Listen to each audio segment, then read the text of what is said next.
Buenas tardes, jóvenes, ¿cómo están? Buenos días, jóvenes, ¿cómo están? Todavía son días. Buenos días, profesor. Buenos días, profe. Buenos días, profe.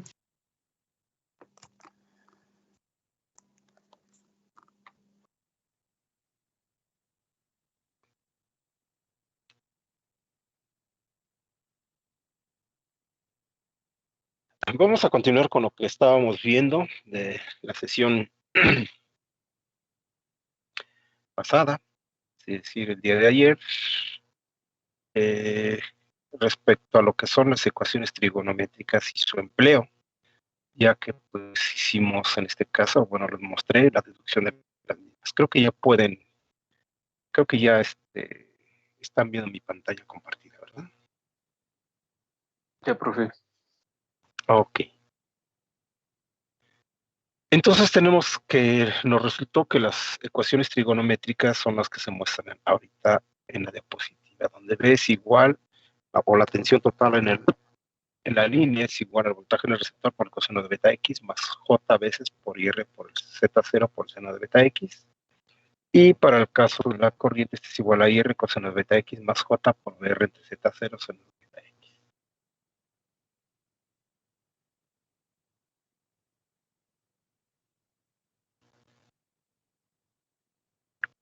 Entonces vamos a ver ahora para el caso de ondas estacionarias, de manera similar a como se hizo cuando se abordó el tema de ondas viajeras, pero ahora para ondas estacionarias, lo que es la condición de una línea terminada en circuito abierto.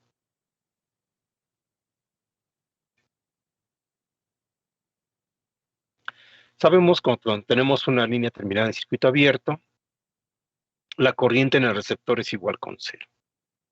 Entonces, si la corriente es igual con cero, ¿cómo nos quedarían las expresiones matemáticas para el voltaje y la corriente basándose en las ecuaciones trigonométricas? Por favor, a ver, dígame cuánto les queda. Sería BR coseno de beta X, ¿no? Ok, sería para el voltaje y para la corriente. IR coseno, no, perdón. JBR sobre Z0 seno de beta X. Correcto, entonces, gracias, para el voltaje total sería igual al voltaje en el receptor por el coseno de beta X y la corriente sería igual a J veces BR entre Z0 seno de beta X.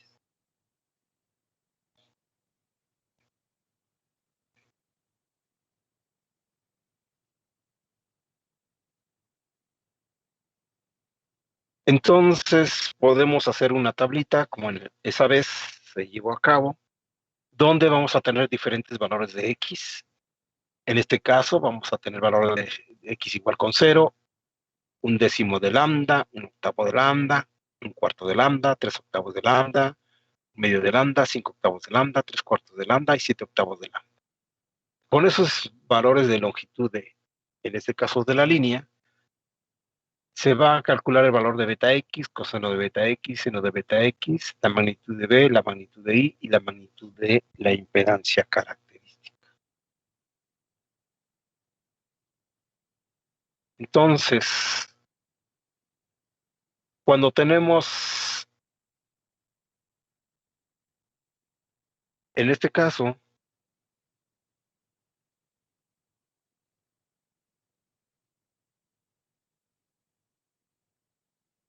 X igual con 0, pues es evidente que aquí lo que tendremos, producto de beta X en grados, van a ser 0. Aquí le voy a poner la bolita para que indique que está en grados. Entonces, cuando X vale 0, pues beta X vale 0 grados. Cuando X vale lambda décimos, ¿cuánto vale beta X en grados?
¿Alguien ya lo calculó? ¿Sería un quinto de pi, profe? Ok, eso sería en radianes.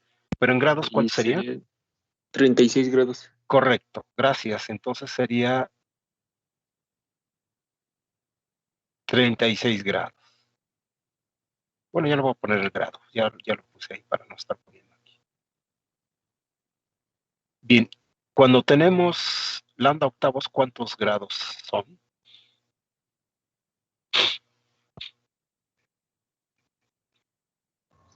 45 grados. Gracias. Tenemos 45 grados. Cuando es lambda cuartos, ¿cuántos grados son? 90 grados. Ok, sería 90 grados. Cuando son 3 octavos de lambda,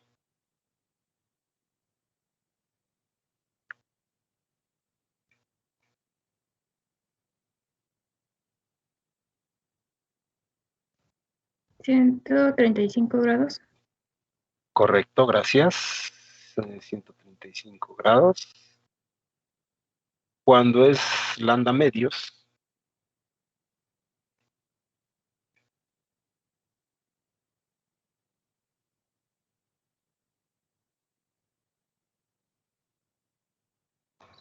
180 grados, ¿no? 180 grados, gracias.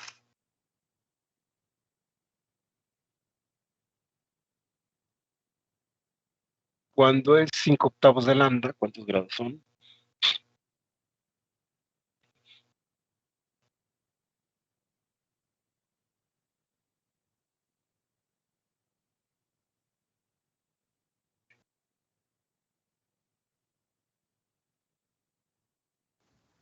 225 grados. Correcto, gracias. Serían 225.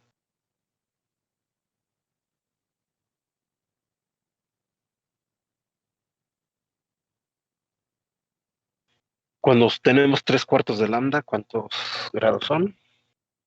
270. Ok, gracias, correcto, 270. Y finalmente, 7 octavos de lambda, ¿cuántos grados nos resultan?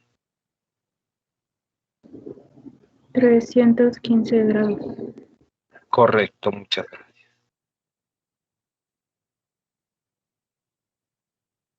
Ok, entonces ya tenemos en este caso el producto de beta X con los diferentes valores de longitudes de la línea, ¿sí? Y eso nos resulta el producto de beta X en 0 grados, 36, 45, 90, 135, 180, 225, 270 y 315 grados. Entonces, por favor, completen toda la tabla, ¿sí? Sacan el coseno de beta X, el seno de beta X, la magnitud del voltaje, la magnitud del corriente y la magnitud de la impedancia. Esto se puede hacer, pues, con las siguientes expresiones. Z es igual a la relación del voltaje entre la corriente. Esto nos quedaría igual a JZ0 cotangente de beta X, y entonces la magnitud sería Z0 cotangente de beta X.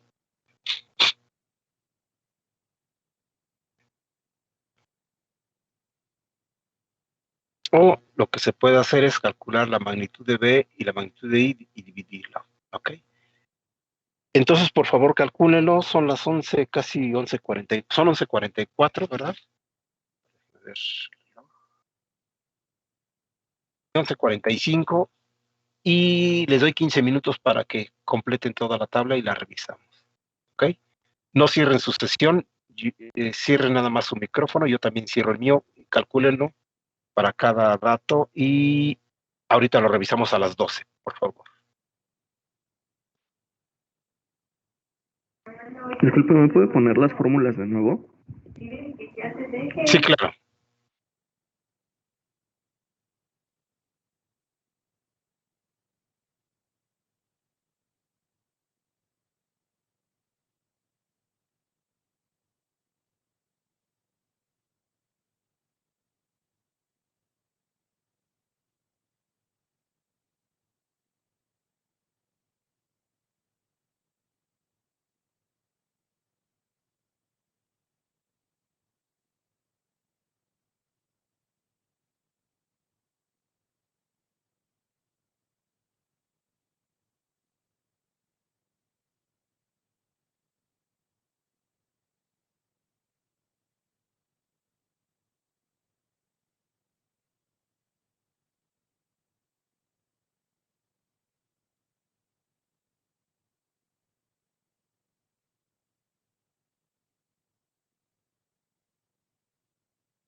¿Ya la tienen lista?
¿Ya tienen lista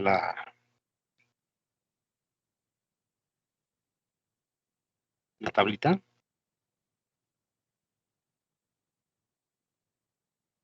No, profe. Ok, les doy unos minutos más.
Ya quedó lista la tabla.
¿Alguien ya tiene lista por ahí la tabla resuelta?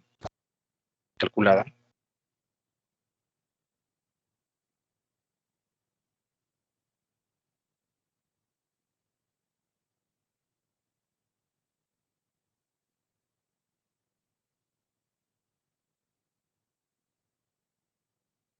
No he podido calcular todo lo demás.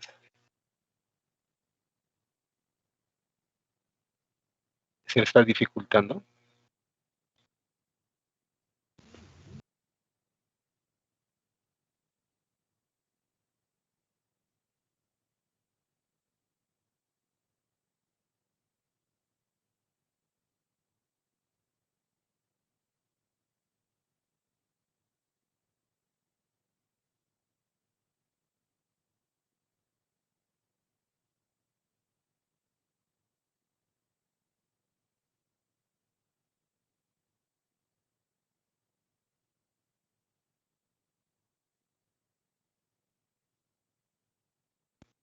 Solo hasta seno, profe, igual. Es que creo que te ayuda con las ecuaciones, profe. Bueno, les voy a mostrar cómo queda la tabla y ya lo revisan después ustedes. La tabla les debe quedar con esos valores.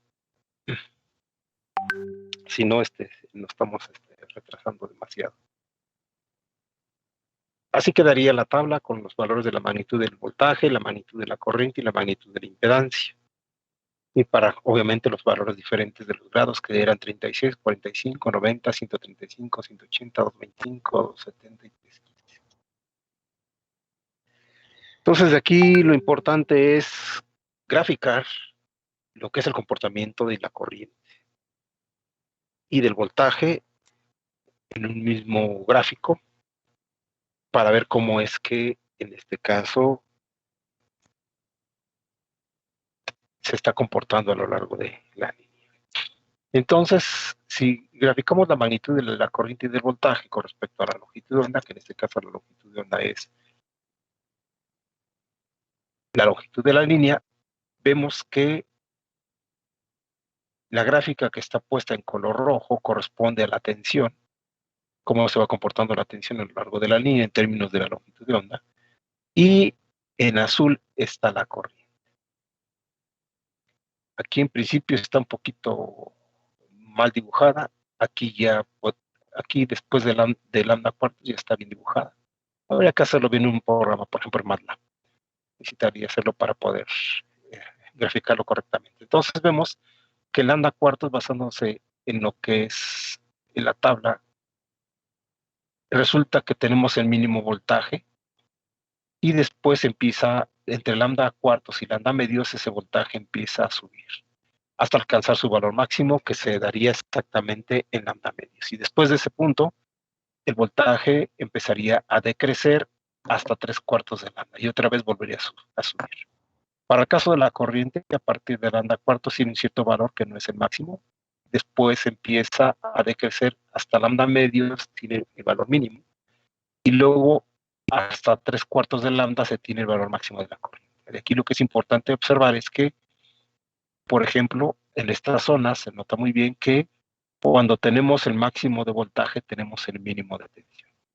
cuando tenemos el máximo cuando tenemos el máximo de voltaje, tenemos el mínimo de corriente, y cuando tenemos el máximo de corriente, tenemos el mínimo de voltaje.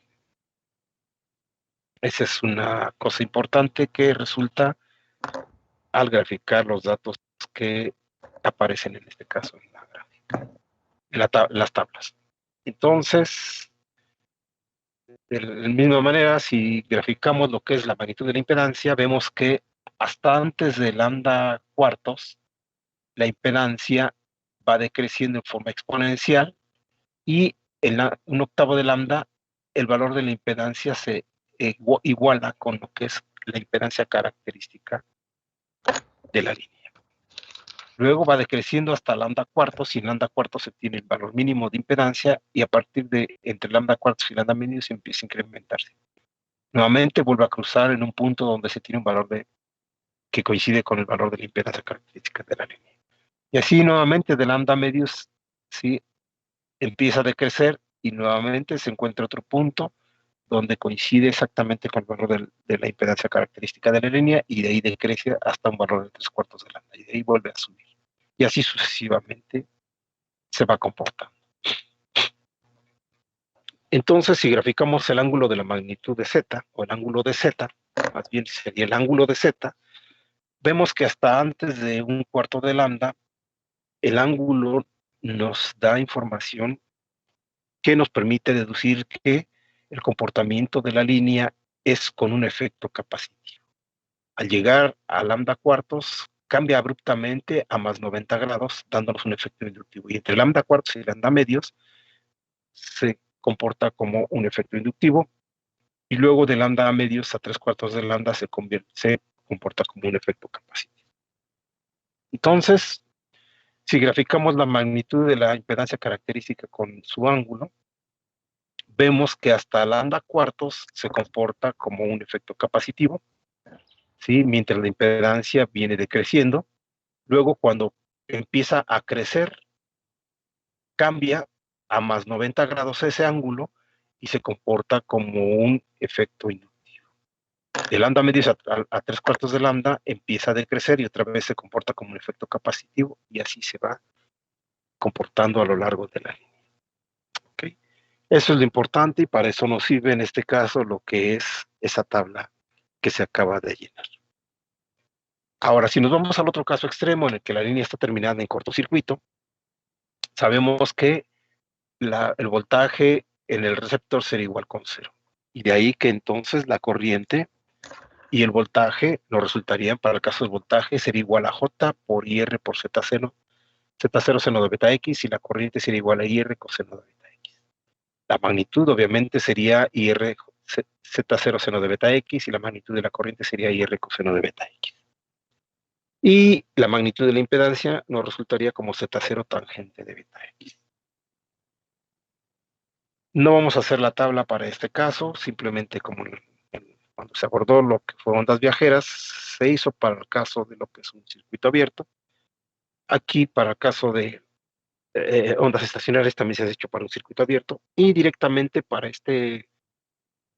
esta condición de cortocircuito, simplemente vamos a graficar.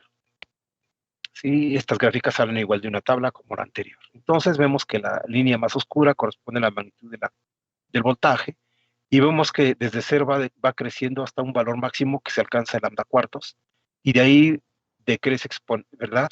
Vemos cómo va decreciendo hasta lambda medios, y luego otra vez vuelve a incrementarse, y luego vuelve a decrementarse.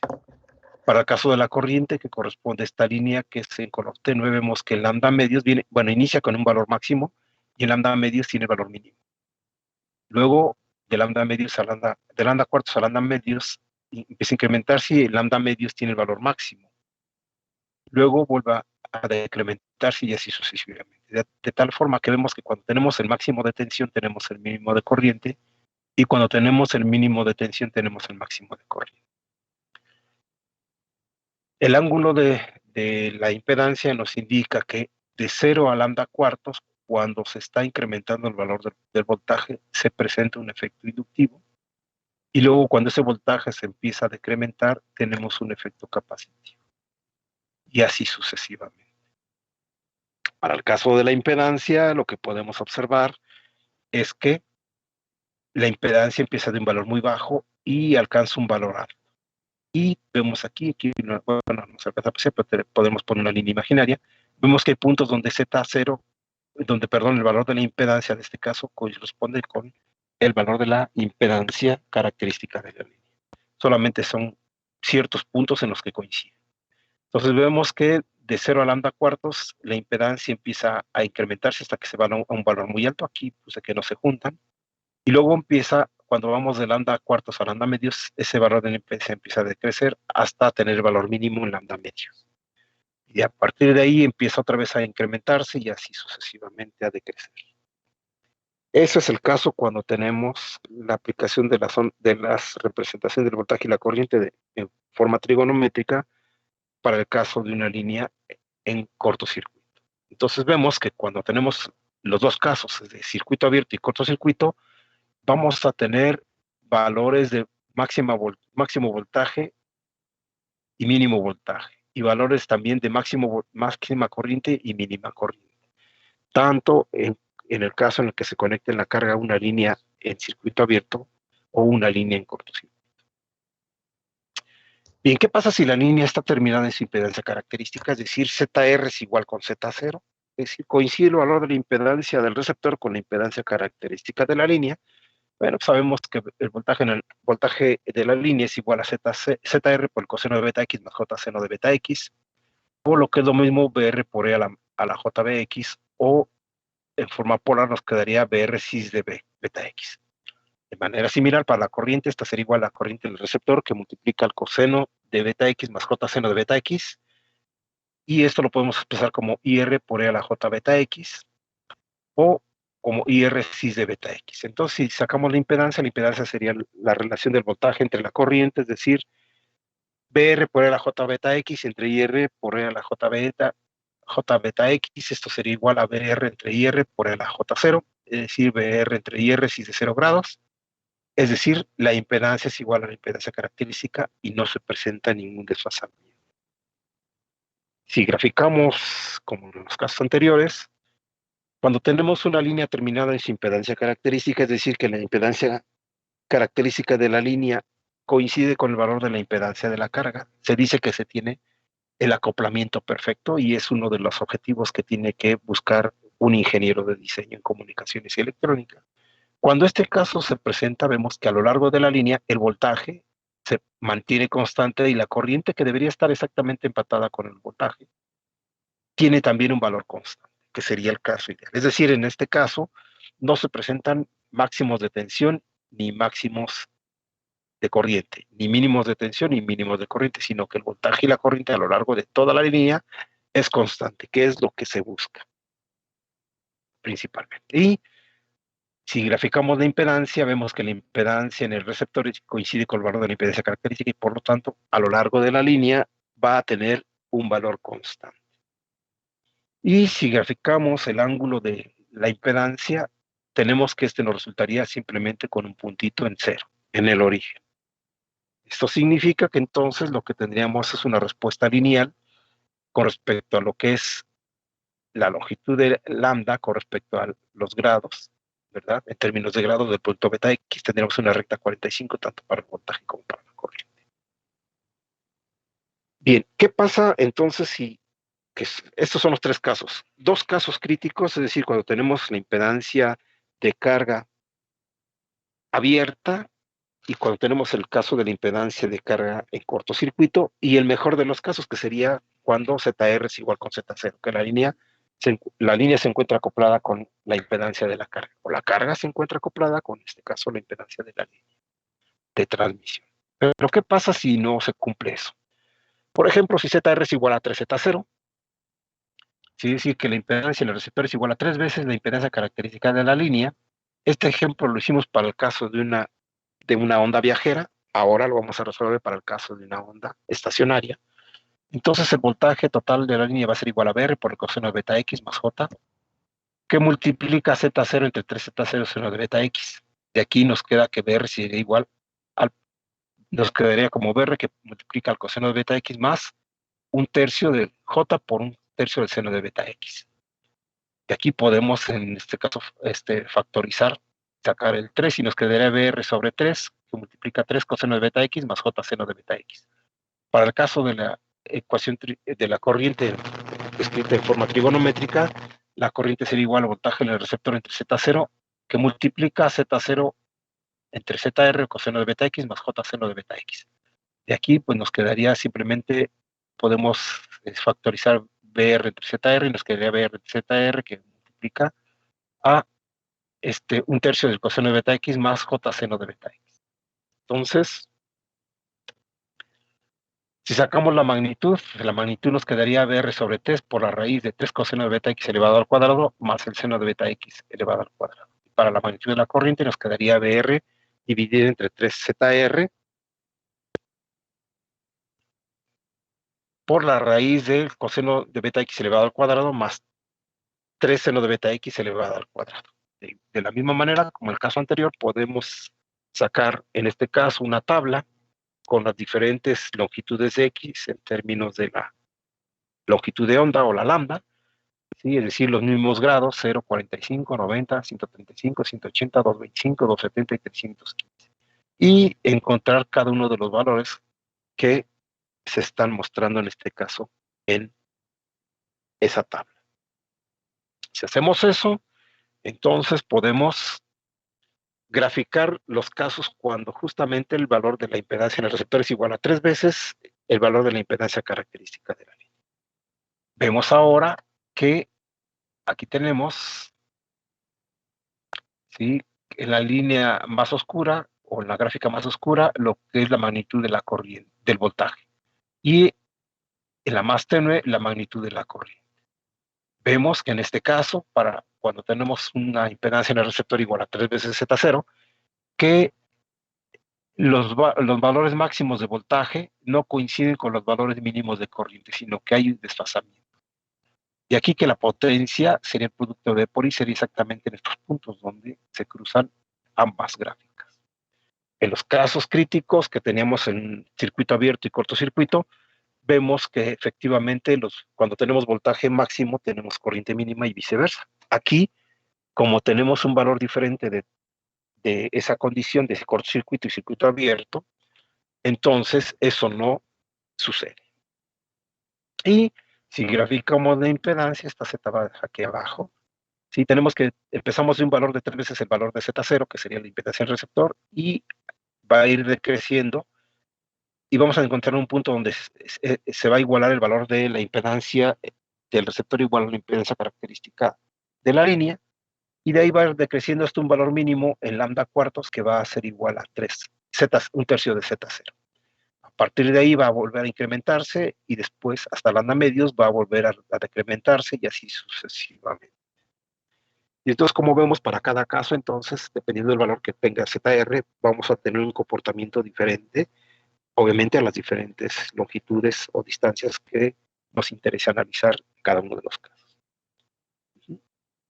Entonces, dado que pues podemos tener diferentes valores de ZR, ¿sí?, no solamente los valores extremos, que sería un circuito abierto, un cortocircuito, sino que podemos tener un valor de ZR igual a 2ZR o 1.5, 1. Veces Z0, etcétera, diferentes valores de Z0.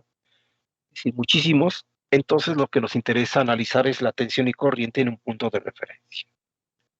Para eso vamos a basarnos en las ecuaciones de voltaje y de corriente que ya conocemos, que representan en este caso la tensión en la línea y la corriente en la misma.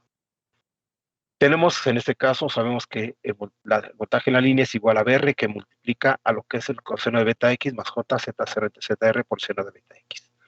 Si hacemos la multiplicación para cada uno de los términos, esto nos daría BR por el coseno de beta X más J Z0 por IR seno de beta X. De manera similar, para el caso de la corriente sería es igual a IR, que multiplica a dos términos, que sería el coseno de beta X más J ZR Z0 por el seno de beta X. Si llevamos a cabo la multiplicación en ambos términos, nos quedaría que es igual a IR coseno de beta X más J por IR por ZR, nos da BR entre Z0 seno de beta X. Y entonces, en vez de utilizar un punto como referencia siempre la carga y un punto a lo largo de la línea, ahora lo que vamos a hacer es determinar qué pasa si agarramos un trozo de línea de transmisión a lo largo de la misma, sin saber cuál es la distancia que hay entre la carga y el punto Q o la carga y el punto P. Entonces vamos a ver cómo se analiza esto. Por eso se llama tensión y corriente en un punto de referencia. Sabemos que la tensión total en una línea de transmisión es igual a el primer término que corresponde a lo que es la tensión de la onda incidente, y este es igual a su magnitud por E a la J beta X más la tensión de la onda reflejada, la cual está multiplicada por E a la menos JBX. Para el caso de la corriente tenemos lo mismo, el primer término que corresponde a la corriente de la onda incidente y este está multiplicado por su factor E a la J beta X, y el segundo término que sería la tensión de la onda reflejada multiplicado por su factor E a la menos J beta X. Pero también determinamos a partir del coeficiente de reflexión cuánto vale lo que es la magnitud de la onda incidente de tensión en términos del voltaje en el receptor, la impedancia en el receptor y la impedancia característica. Esta fórmula ya la desarrollamos o ya la obtuvimos, ¿verdad?, del coeficiente de reflexión, y también esta que está del lado derecho correspondiente a lo que es la tensión de la onda reflejada, que estaría en términos del voltaje del receptor y la misma impedancia del receptor y la impedancia característica de la línea. Entonces, si esto lo sustituimos, ¿verdad?, en la ecuación de voltaje, pero además sabemos que la corriente de la onda incidente también la obtuvimos en términos de la corriente del receptor y las impedancias tanto de la línea como del receptor, y para el caso de la corriente de onda reflejada, también en términos de la corriente en el receptor y las impedancias de la línea y la impedancia en el receptor. Sustituyéndolas en las ecuaciones anteriores, que son las de voltaje y de corriente, nos quedaría que el voltaje sería igual a VR por Z, multiplica ZR más Z0 entre 2ZR por E a la J beta X más BR por ZR menos Z0 entre 2ZR por E a la menos J beta X. Este término corresponde a la onda incidente, esta es la onda reflejada. Para el caso de la corriente, de manera similar, nos quedaría la corriente sería igual a la corriente receptor que multiplica, a Z0 más ZR entre 2Z0 por E a la J beta X más IR que multiplica Z0 menos ZR entre 2Z0 por E a la menos J beta X. Aquí entonces, si sustituimos, en vez de poner voltajes y corrientes en el receptor, ahora ponemos que el voltaje en el punto P, que es este que está aquí, el punto Q se volvería como si fuese el voltaje en el receptor, este sería el receptor, y nos interesaría el punto X, que sería aquí. Entonces nos quedaría que el voltaje en el punto P sería igual a BQ, o voltaje en el punto Q, que multiplica la suma de las impedancias, la impedancia en el punto Q más la impedancia característica de la línea, dividido entre 2 veces la impedancia en el punto Q, por E a la J beta X más B, el voltaje en Q, por ahora la diferencia de las impedancias, es decir, la que está en el punto Q menos Z0 entre 2ZQ por E a la menos J beta X. Para el caso de la corriente en el punto P, esta sería igual a la corriente en el punto Q, que multiplica a la suma de las impedancias, la característica más la del punto Q entre 2Z0 por E a la J beta X más la corriente en el punto Q, que ahora multiplicaría la diferencia de la impedancia característica de la línea menos Z0 entre 2ZQ por E a la menos J beta. ¿Qué pasa ahora si en vez de irnos de izquierda a derecha nos vamos de derecha a izquierda, es decir, del punto P al punto Q, así como se muestra en esta diapositiva? Entonces el voltaje en el punto P sería igual a BQ por ZQ más Z0 entre 2ZQ por E, haciendo aquí un cambio de variable donde vamos a utilizar ahora U como E a la menos X. Entonces al introducir el cambio de variable en la exponencial me daría E a la menos JBU más BQ por ZQ menos Z0 entre 2ZQ por E a la menos JBU. Aquí lo que podemos hacer es sacar como factor común BQ y multiplicar cada uno de los términos que están dentro del paréntesis. El primero de ellos nos quedaría ZQ entre 2ZQ, nos quedaría un medio, y multiplicado por E a la J beta U, nos quedaría E a la J beta U sobre 2, más, aquí nos quedaría Z0 entre ZQ dividido entre 2, ¿verdad?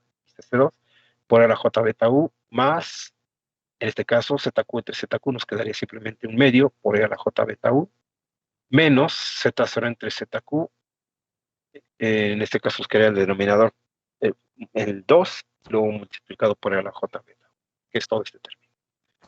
Entonces, si reorganizamos los términos anteriores, nos quedaría que BQ multiplica todo lo que está entre paréntesis, y sabemos que a la JBU más E a la menos JBU entre 2, esto representa lo que es el coseno en forma trigonométrica, ¿verdad? Más todo este término nos faltaban las J, entonces multiplicamos por J y dividimos entre J, y entonces ese término lo podemos representar como seno. Entonces nos quedaría que el voltaje en el punto P sería igual a BQ por el coseno de BU menos J, que multiplica Z0 entre ZQ por el seno de BU. Entonces, si multiplicamos cada uno de los términos, entonces BP sería igual a BQ por el coseno de BU menos BQ entre ZQ sería igual a IQ, que multiplica Z0 por J por el seno de BU. Entonces, si lo hacemos en forma generalizada, el voltaje total sería igual al voltaje en el receptor por el coseno de BU menos JZ0 por IR seno de BU. Esa sería la expresión generalizada para lo que es el voltaje en la línea de transmisión, sería el voltaje total. Para el caso de la corriente hacemos algo similar. Tenemos, en este caso, lo que es la corriente en el punto Q.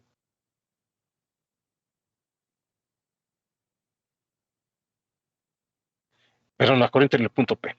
La corriente en el punto P sería igual a la corriente del punto Q, que multiplica Z0 más ZQ entre 2Z0 por L menos J beta U, más IQ, que multiplica Z0 menos ZQ entre 2Z0 por L menos J beta U. De manera similar, como el caso anterior, multiplicamos en este caso, bueno, primero factorizamos IQ y luego multiplicamos cada uno de los términos. Aquí tenemos Z0 entre Z0, nos quedaría un medio de L menos JBU, que es este término, más ZQ entre Z0, y en el denominador el 2 por L menos JBU, que sería este otro término, más, nuevamente tenemos Z0 entre Z0, nos quedaría E a la JBU dividido sobre 2, menos, en este caso sería,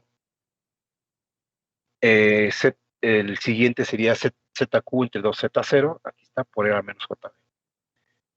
Entonces, también reorganizando estos términos, nos quedaría factorizando IQ, que multiplica a la JBU más E a la menos JBU sobre 2, menos, introducimos J y dividimos entre J para completar este término y nos queda en términos de senos, entonces nos queda justamente como está marcado en la penúltima ecuación, que dice que la corriente en el punto Q es igual a la corriente en el punto P, que multiplica el coseno de BU menos J veces ZQ entre Z0 seno de beta. Si multiplicamos la corriente por cada uno de los términos, esto nos daría IQ por el coseno de BU menos J por IQ por ZQ nos da BQ entre Z0 seno de BU. Si lo dejamos en forma general, nos quedaría que la corriente total sería igual a IR por el coseno de BU menos J que multiplica BR entre Z0 seno de BU.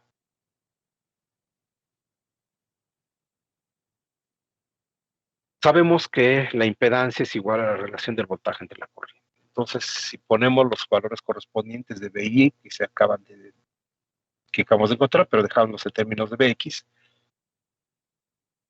tenemos aquí que nos quedaría BR que multiplica el coseno de BX más JZ0 entre ZR seno de beta X, y por el caso de la corriente tenemos IR igual al coseno de beta X más JZR Z0 seno de beta X, que serían las expresiones generalizadas trigonométricas para el voltaje y la corriente. De aquí que BR entre IR nos da ZR, entonces nos queda que Z es igual a ZR, que multiplica los términos que acabo de describir, que son exactamente lo mismo, no tiene ningún cambio. Entonces, lo que podemos hacer aquí es, en este caso, pues nos quedaría que, si normalizamos, nos quedaría ZR, nos quedaría Z entre Z0 igual al coseno de beta X más J por Z0 entre ZR seno de beta X dividido entre Z0 entre ZR coseno de beta X más J seno de beta X.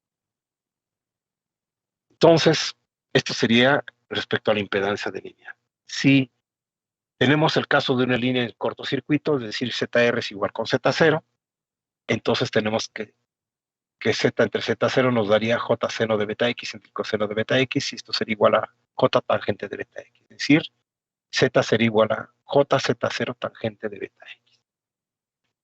Cuando tenemos en este caso una línea en cortocircuito, entonces esa impedancia nos daría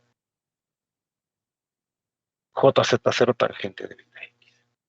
¿Okay?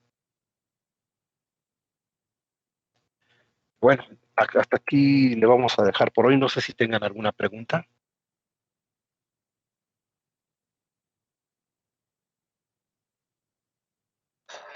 Solamente, ¿por qué ahí se cambió X por U, profe? El cambio de variable se hizo porque, si te fijas, primero se hizo el análisis, como siempre se hace, a partir de la carga hacia lo que es el transmisor. Es decir, llevando la dirección de la carga hacia el transmisor. Es decir, de Q a P. Y ahora se hizo el análisis al revés, del punto P al punto Q. Entonces se necesita un cambio de variable. Como normalmente estamos tomando X de la carga hacia el transmisor, es positiva, y ahorita nos estamos yendo en sentido inverso, sería pues negativa. Ok, gracias. ¿Okay? Entonces, con estas expresiones, prácticamente, bueno, ahorita esa impedancia de línea lo vamos a dejar pendiente para el viernes, se los explico mejor. Ahorita simplemente para el caso de la tensión y corriente en un punto de referencia, quiere decir que con estas expresiones podemos determinar exactamente cuánto vale el voltaje y la corriente a lo largo de la línea, sin tener que medir desde la carga hasta el punto Q y el punto P, sino que agarramos un punto Q a lo largo de la línea como referencia y luego ponemos otro punto P a partir de ese punto Q, podemos determinar el voltaje y la corriente y obviamente pues el comportamiento de ambas gráficamente en esos puntos.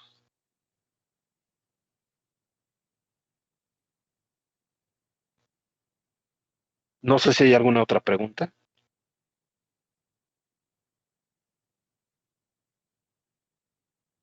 De mi parte no, profe. No, profe. No, profesor. Ahorita no. No, bueno, entonces, ya nomás para resumir, lo que estamos viendo es que a pesar de que las ecuaciones son muy sencillas, las ecuaciones me refiero a lo que son las voltajes y corrientes a lo largo de la línea de transmisión. ¿Cuál caso cuando tenemos cortocircuito? Pues no sucede lo que pensamos de que cuando tenemos un dispositivo y lo ponemos en corto, pues se quema. En el caso de la línea de transmisión nos dice que lo que vamos a tener es comportamientos diferentes a lo largo de la línea. Obviamente, ese par de conductores que estamos utilizando deben de cumplir con la condición de que son líneas de transmisión. Y lo que nos dicen las ecuaciones tan sencillas de la teoría de la línea de transmisión, que nuevamente vemos que pues no son tan complejas, nos dice que vamos a tener diferentes comportamientos del voltaje y la corriente dependiendo de las condiciones que se presenten en la carga de la línea. Entonces, es muy importante que tengamos en consideración eso y que cuando queramos analizar qué es lo que pasa a lo largo de la línea en un punto perfectamente establecido, qué es lo que pasa con el corriente y el voltaje. Obviamente, el caso ideal, que si nosotros queremos que no pase nada, que no haya desfasamientos, que no tenga valores de voltaje máximo, ni valor de corriente máximos, ni valores de voltaje mínimo, ni valor de corriente mínimo, lo que tenemos que hacer es acoplar la línea de transmisión con la carga. Eso es lo que nos dice la teoría de líneas de transmisión.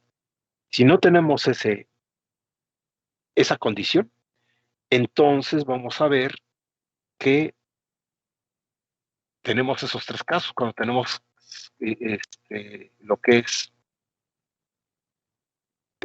línea conectada en circuito abierto, línea conectada en cortocircuito, pero que además no tengamos casos diferentes a esos que hemos visto, que no sea obviamente el caso de acoplamiento perfecto, vamos a tener desfasamientos de la señal de corriente con respecto a la de voltaje. Y eso pues no nos va a gustar. Eso no es lo más conveniente. Lo más conveniente es la condición de acoplamiento perfecto, es decir, que la impedancia en el receptor sea igual a la impedancia característica de la línea. ¿Ok? ¿Alguna pregunta que tengan hasta el momento?